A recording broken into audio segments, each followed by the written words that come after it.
We got a couple of really major issues, not the least of which is coming up right now with Tony, with Chad and with Andy. So, Turn that elk over management to them. plan. Yep. Thank you, guys. Well done.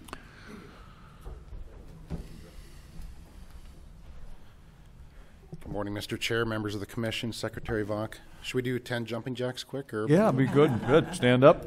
Walk around. All right. See it. Andy and I just want to take some time here and have some discussion with you folks in regards to the draft elk management plan that the department just finalized. Hoping not to take too much time, Mr. Chair, but we want to give it some ample time for discussion and any questions you folks might have. So Okay. while Chris is putting that up, I guess just to start out, I'd like to publicly comment on staff's contribution to this, their hard work. Kudos to them. They did a great job. Andy, can you go to the next? Here we go. First slide, you see public involvement. Tom and Tony just covered a lot of this stuff. They stole some of my thunder. I'm not going to go over much more about this, but again, Cindy and the public opinion survey that was conducted here kick-started the whole process here. Cindy's presented that information to you, the results of that public opinion survey.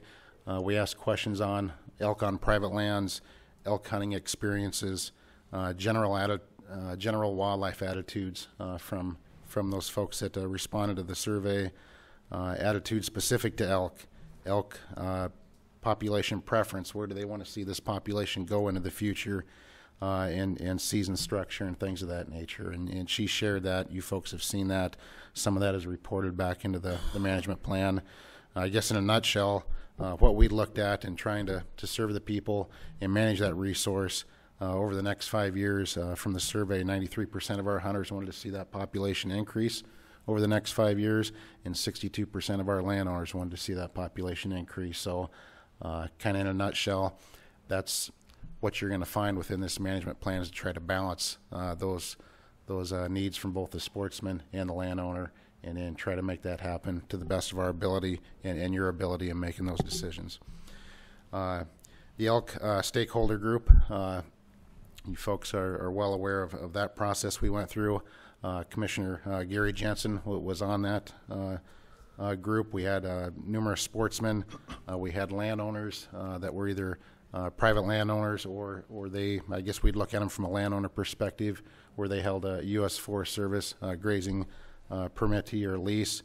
We had U.S. Forest Service staff on there, Wind Cave National Park staff, members from Rocky Mountain Elk Foundation, members, I believe representation from each of our 4 regional advisory panel members from across the state. We don't just have folks interested in elk around the Black Hills. All across the state we have interest, so we brought in representation from all 4 of those, and then a representative from the South Dakota Department of Agriculture. Diverse representation of public interests. With that, you get similar and varying values and beliefs in regards to any topic you're going to discuss, in particular elk and elk management. Yes, with that being said, even though we had those differences, I sure sense a great level of professionalism from all of those that were there, even though we might have had different interests and opinions, beliefs and values. For myself, I got to meet some folks. I think we developed some relationships that I think will be very beneficial for the department and the Forest Service and Wind Cave National Park and those that represent a lot of those U.S. Forest Service grazing leasees. So I think that'll be beneficial for the department and you as a commission moving forward. We met 4 times over the last year, and most recently, I believe just a week or so ago, we met in Rapid and got some feedback and had some further discussions on the draft plan. So public meetings, we have some discussion on elk management and this plan, and we'll have some more of this once this plan is rolled out with those groups at regional advisory panels, our RAP meetings. regional open houses. We have numerous open houses throughout the year discussing various topics. One of those does include elk management. And then here at the commission meeting, this formal public process that we go through, and social media, as Tom and Tony mentioned, you know, this plan is now available on our website. We posted stuff to Facebook. If you have Twitter, you can check. We tweeted on our availability of the elk plan, so folks were able to get that information that way. In regards to the internal and public comment periods, the draft that you have in front of you today is a result of the core group that we had working on this, the elk stakeholder group, and a brief yet ample opportunity for internal staff to provide comment, and we took what we felt was appropriate and incorporated that into the draft you have in front of you today. The plan went out to the public on December 10th, which was just this last Wednesday, and we'll be taking public comments through January 5th. At that time, I'll work with Andy and our group that worked on that, and we'll incorporate what we feel is appropriate from that public comment process, and we're going to do our best to try to get that out to you prior to your next commission meeting, hopefully around January 9th or 10th. Get that back to you. We'll probably provide a list of bulleted relevant changes, so you're aware of the changes that we felt was necessary to incorporate from the draft that you received. I believe Tony sent this out to you digitally. We're going to hand you hard copies here towards the end of our presentation. If you want a Word copy of that so you can do track changes and get that back to Andy and myself, we can certainly get you a Word version if you want to use that method as well.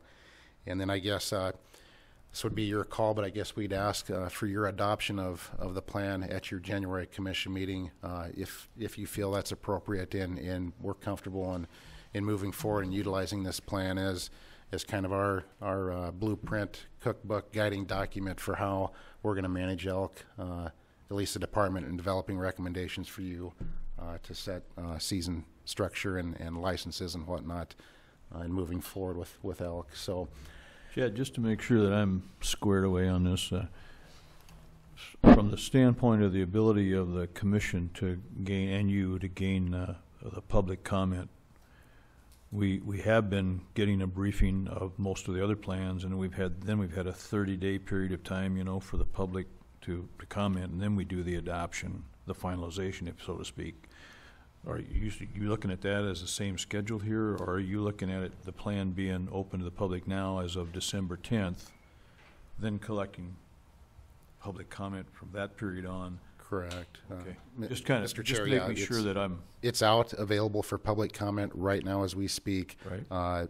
Little shorter than 30 days. I guess our intention was to try to have a elk management plan finalized so we could take that back, inform staff on this is how we're going to move forward in developing recommendations for the 2015 season and into the future, and you as a commission knew what the expectations were and how we were moving forward in developing those recommendations. So you would brief the commission at the January meeting on the public comments that you have returned. That is correct. And that would be basically included and meshed into the presentation for finalization at the January meeting. Correct. Okay.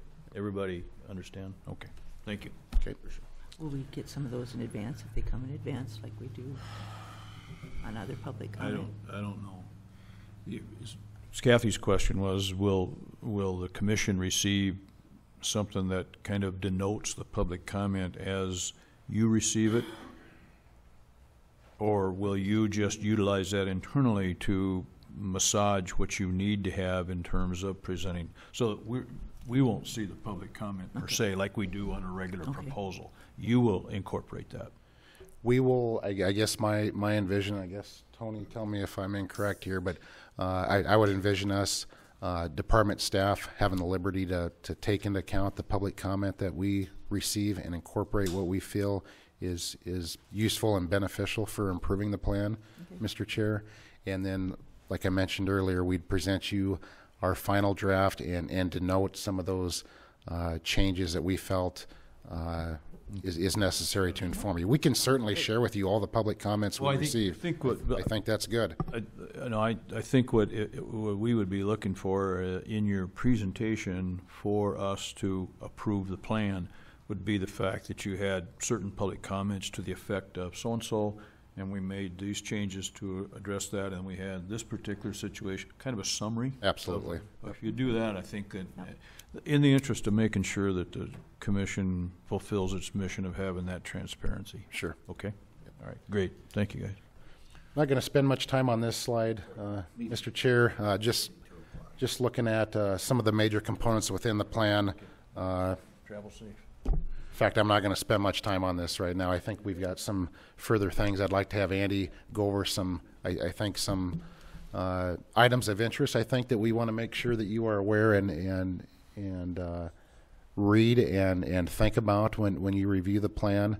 I know you folks, just like anyone else, is you know, time is important to you, and you probably only have so much time. So I guess within the plan, I'd encourage you to read the whole thing front to back, but would really emphasize your interest in review of the issues and opportunities section, and then kind of the meat and potatoes where we talk about the goals, the objectives, and those time-sensitive strategies that we have associated with those. Not expecting you folks to look for page numbers that are wrong in the table of contents, or maybe a period missing at the end of a sentence. If you want to do that, that's all the power to you, and that's great. We'll take that. But so I guess with that, I'm going to kind of turn it over here to Andy and kind of have him go over some of those topics we want to make sure you're aware of and have an opportunity to look at. So. Thanks, Chad. I want to second too what Chad said, and this was definitely a big teamwork effort, and you can see the list of names of staff members who participated in writing this plan. It was we had wildlife staff, and we had habitat staff, and we had staff from both the terrestrial and the operations sections cooperating. It's a big teamwork effort here, so I think it's a great product for you to review. It is a rather lengthy document here, so what I wanted to try and do here is just go over a few highlights and you know, cover some of what we consider maybe some of the more important topics, and try to identify some of the things in the plan that actually involve almost a recommendation or a change from how we've been doing business a little bit. So with that said, I'll hit on a few of those here. First off, elk surveys. Of course, one of the things in our plan is that we actually lay out in writing now our aerial elk survey, that we are going to plan to do that every 3 to 4 years. And we've talked about this before. You know, we get some great data to estimate the elk population with our aerial survey.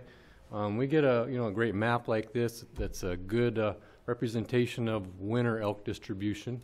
And we think this is important enough that we want to do this on a regular scheduled basis. So I guess, you know, you might ask, well, why didn't we just pick 3 years? Why didn't we just pick 4 years? And I guess we're still wanting to evaluate that a little bit. We want to see how well our models in between these time frames of aerial surveys, how well they predict where our population is going. And that's probably going to, the evaluation of our population models and what we have for survival data and our predictions are going to kind of dictate on how often we think we need to do those surveys. And we originally thought every 3 years, but looking at like Tom mentioned, what the commission schedule is going to go to every other year eventually. Every 4 years would make more sense, because then, every other time we do a survey, or every time we do a survey, the commission would actually be able to take action with an elk season recommendation. So, just to sum that up, we're going to further evaluate whether it's 3 or 4 years. Another survey we want to look at, or continue to look at, is our herd composition survey. We present our fall herd composition survey to you folks every year, and it's the way that we evaluate annual recruitment. And we've started to do a few surveys in the spring as a better estimate of annual recruitment. We want to continue to evaluate that, but we need to go for 4 or 5 years and look to see if there's any type of consistency between those two and what we get for data. Another big topic is elk license allocation, and what are we going to do in the future for archery elk licenses versus rifle or firearm elk licenses. Currently, of all of our elk licenses we have out there, archery averages about 13% over the last 5 years. In our management plan right now, we're proposing that archery elk licenses be 25% of the total elk licenses. We didn't just pull this number out of the air. We looked at a few things. First off, we looked at what some of the surrounding states, what they allocate for archery versus firearm licenses, and these are some estimates of what some of our surrounding states have there. So we're here at 13%. And you can see, looking at all these numbers, they range from about 19 to 32% of the licenses are archery. We're obviously at the low end of that scale. So that's one thing we looked at. And we also looked at how does this affect overall opportunity from our elk hunters. You know, archery hunters do have a lower success rate than our firearm hunters. And so if you up the archery licenses, proportionately, you can actually provide a little more opportunity there because of the lower success. So we kind of ran some different scenarios to try and figure out maybe what's a happy medium, and here's a table of one of the things we looked at. So here's our archery license allocation ranging from 5% to 30%. Here's where we are right now at 13%.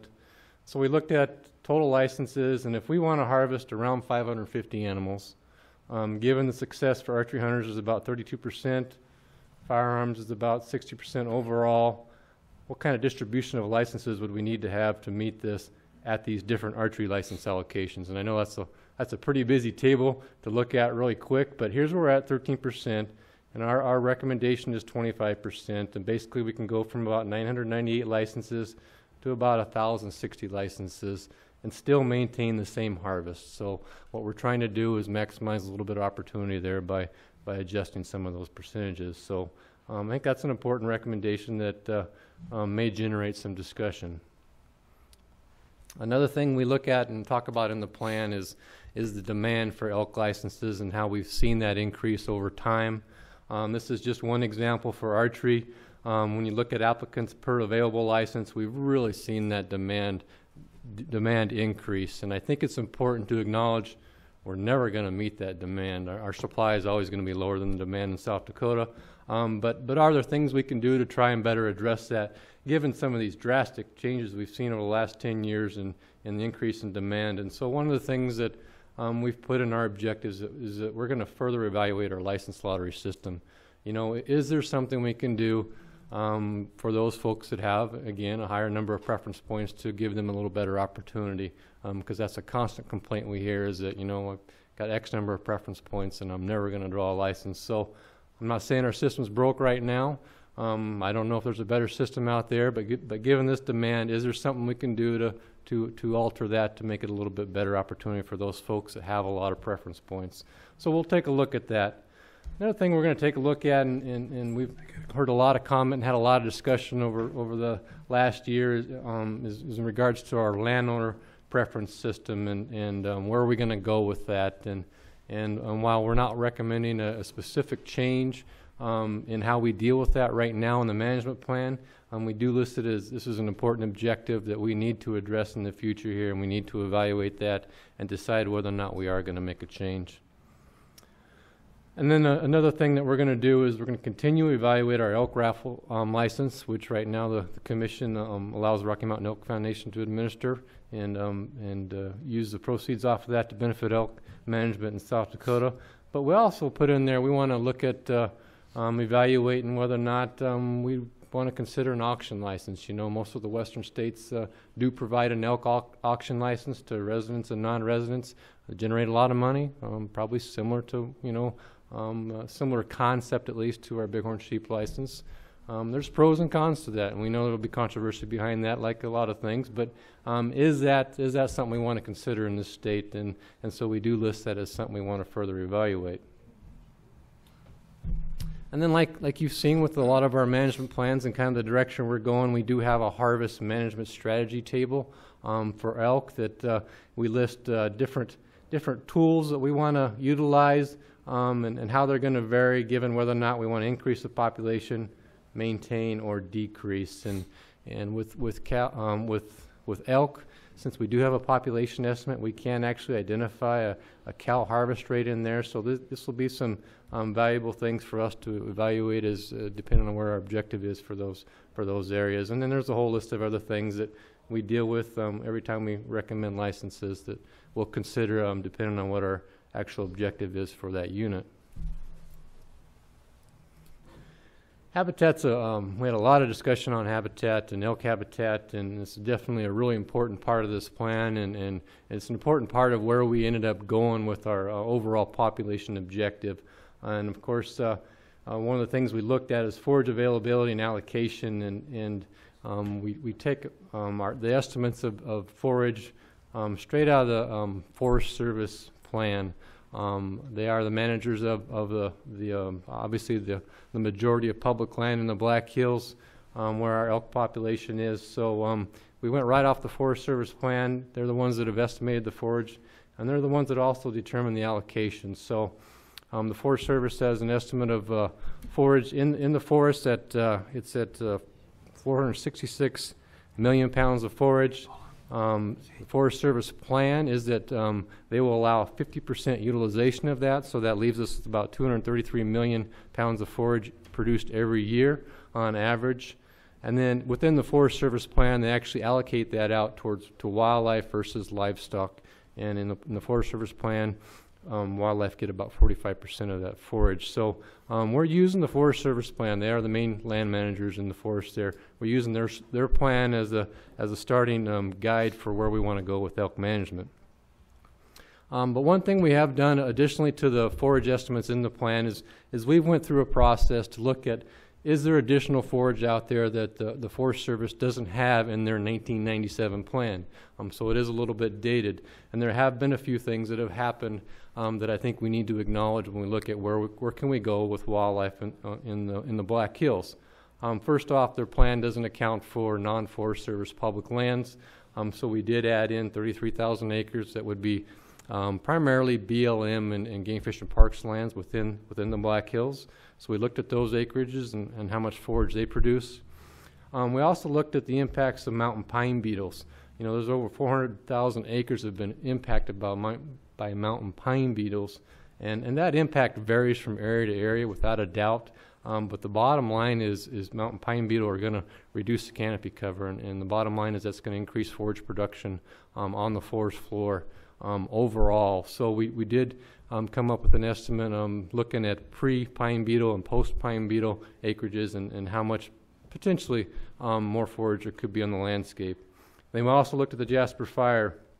You know, that was over 80,000 acres of area that burned in the Jasper Fire in the early 2000s, and elk are obviously keying into that Jasper Fire area when about 75% of our wintering elk are in that area, and that produces a lot more forage out there, and a fire of that magnitude is not something that was predicted or used in the Forest Service plan calculations. So I think that's important to acknowledge. So you know, we describe how we come up with the additional forage in the plan, and I'm not going to go over all the details. We've talked a little bit about that at the previous commission meetings, but we're certainly available for discussion as you start to go through some of those numbers. If you have questions or you want to discuss it, we're certainly available for that.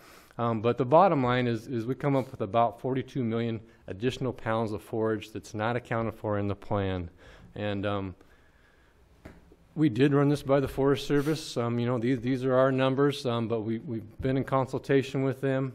We've given it to them to critique, and you know, all the critique that we've gotten back is that these are conservative estimates. We've really tried to err on the side of being conservative, and that say, you know, we want a number that's a very minimal number out there. So everybody that we've had review it has agreed that these are conservative estimates. You know, the Forest Service can't adopt these numbers as part of their forage management. They're bound to the forest plan. That's their living document that they're bound to. But they do agree with our general methodology and our reasoning behind the estimates. And I think it's important to note that we come up with this additional forage, and we're going to use it to try and predict where we want to go with elk. But we're only using a portion of that additional forage. We're not trying to use 100% of it either. Give us a little bit of buffer for years when it's dry, for different population estimates and what have you. So I think that's important to note. Another thing I think it's really important to note about habitat in the plan is, you know, the Forest Service plan also estimates habitat on private land, and there's a significant amount of private land habitat, even within the exterior boundaries of the Forest Service in the Black Hills. And in their plan, they estimate about 100 million pounds of forage after haying and grazing is still on private lands. And we were only talking 233 million pounds on the forest here a few minutes ago. So there's a significant amount of forage on private land, but it's important we're not utilize that in where we want to go with elk management. We need to acknowledge it, that elk are not always going to stay on the Forest Service property. We need to have a depredation program to deal with some of the damages, but we're not using that as trying to decide where we want to go with elk. We're concentrating on the forage on public land and where we have the ability to go with that. So I think that's important to note. And then, as you heard a little while ago, we do have in the plan a sort of a response to drought. Obviously, any response to drought has to be a cooperative effort with the Forest Service. They're the folks out there on the ground that are managing the habitat, that are monitoring the habitat. But we're committed to working with those folks and looking at the vegetation, looking at the data with them to try and assess what's going on the ground. Part of our response to drought is that we're recommending in this plan that we allocate a pool of antlerless licenses through the commission process, and that would be through a commission resolution. And these licenses would be available in the late summer months to utilize if we get into a condition where we have extreme drought and we think the resources out there are suffering. So that pool of licenses would be available if the commission chose to utilize those later in the summer or right before the season. So that's one of the tools that we recommend in response to drought. Also, we're putting in the plan that during periods of drought that last more than 1 year, we're going to start to manage that elk population towards the low end of the objective range. So I think that's important. We need to show a response. If we think we're going to be in continued years of drought, we're going to start hitting that elk population a little harder. We're going to start bringing them down towards that low end of that objective. So that's part of our drought response as well. And last but not least, I want to highlight some of the population objectives that are in the plan. The population objective that we're recommending for the Black Hills is 7,000 elk. Range would be from 6,000 to 8,000, but we would shoot for the objective of 7,000. And again, like I mentioned, if we get multiple years of drought, we're going to start to point that elk population down towards that 6,000. Population objective that's been set for CSP is 800 animals, and that would range from 700 to 900. Again, both of these objectives, we're looking at current and past historical elk population data, looking at forage data, and also looking at social issues, both in the Black Hills and surrounding CSP as well. And then for our units, so we have a population goal for the hills is 7,000. So what's our unit goals? And we're recommending that our unit goals be actual unit directions, like we've brought to you in the past. For each unit, we would have our objective would be whether or not we want to increase, decrease, or maintain basically the population of elk in that area. And a lot of people have asked us for unit objectives, and we've had a lot of discussion on trying to come up with unit objectives, an actual number per unit.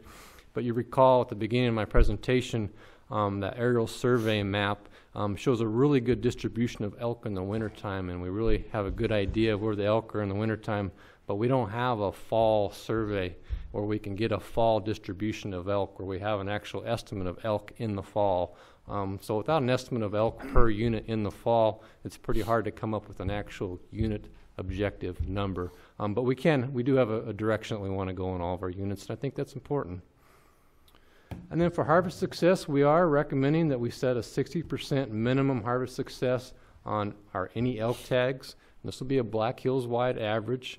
There may be some units that are a little bit lower, some are obviously going to be higher, but hills wide average, we want to try and maintain at least 60% harvest success on those any elk tags. And historically, looking back over the last 10, 15 years, we've been a little bit above that most years. So, we want to set the bar. We don't want to set the bar too low. We want to set the bar where we have been. So we're recommending that threshold there, 60%. And then for harvest age structure, we're also recommending a minimum of 30% mature bulls in the harvest in our Unit 2. Of course, that's our biggest unit, it's our biggest public land unit, and our most sought after unit, but the reason we're recommending just Unit 2 is it's also the unit that we have the most tooth data, basically, where we can actually evaluate the age structure of our harvest for our bulls, and we can't really do that in the other units. So we do have the ability to do that in Unit 2, and we think we should try and strive for that. So that said, my part's done, but I don't know if Chad has a few things he wanted to finish Just a couple more comments, real quick, Mr. Chair, if I could. You'll see on the front page of that plan, it says 2015 to 2019, so a 5-year plan. With that, though, just like we would with any other plan, we want to make sure that we can use adaptive management if we feel is necessary, and in conjunction and working with you as a commission to revise anything within that plan. So it's our guiding document. It's how we propose to manage elk into the future. But if we as a department or you as a commission feel that something from now until 2019, we've got to make some adjustments, I hope you understand we have the flexibility to do that by working with you folks to make that happen. So, and then between now and just after the new year, you guys have any questions, feel free to contact myself or Andy via email, phone call, whatnot. We'll try to explain something or answer your question if you have that. So with that, anything you might have. Good. Barry, you had a question on the CSP and Does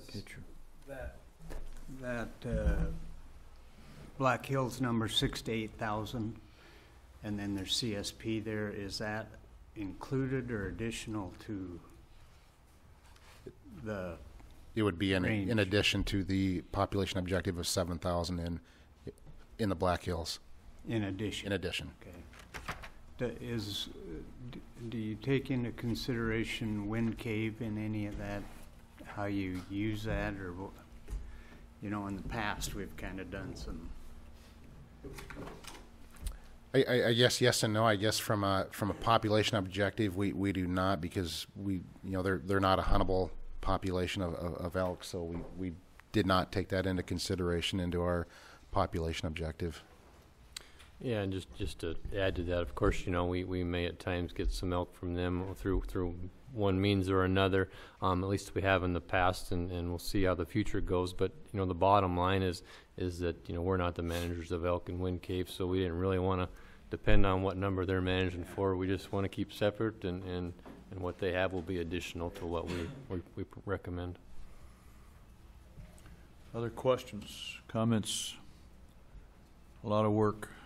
Let us look through this. The only other thing that I've been asked a couple times would be the availability to the public of being able to review the plan after we would finalize it. My guess would be it would be available on the website, as are the others.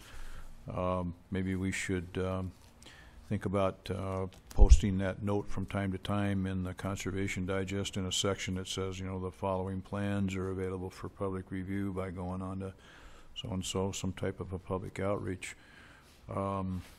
Myself, I'm interested in reading it from the standpoint of just knowing more about what's going on. I mean, it's just like you were saying, where we find elk, why we find them there, or what's going to happen in regards to maybe having a forest floor be a little bit more browse available as opposed to what we've had in the past, those kinds of things. Be nice to be able to steer folks who kind of corner us at the local restaurant and say, go read the elk management plan. You got 40 questions. I can't answer them, but that could. So that's one of the beauties of having this document. So. Okay, guys, awesome, nicely done. Appreciate it, Andy, and the rest of the staff too. Okay.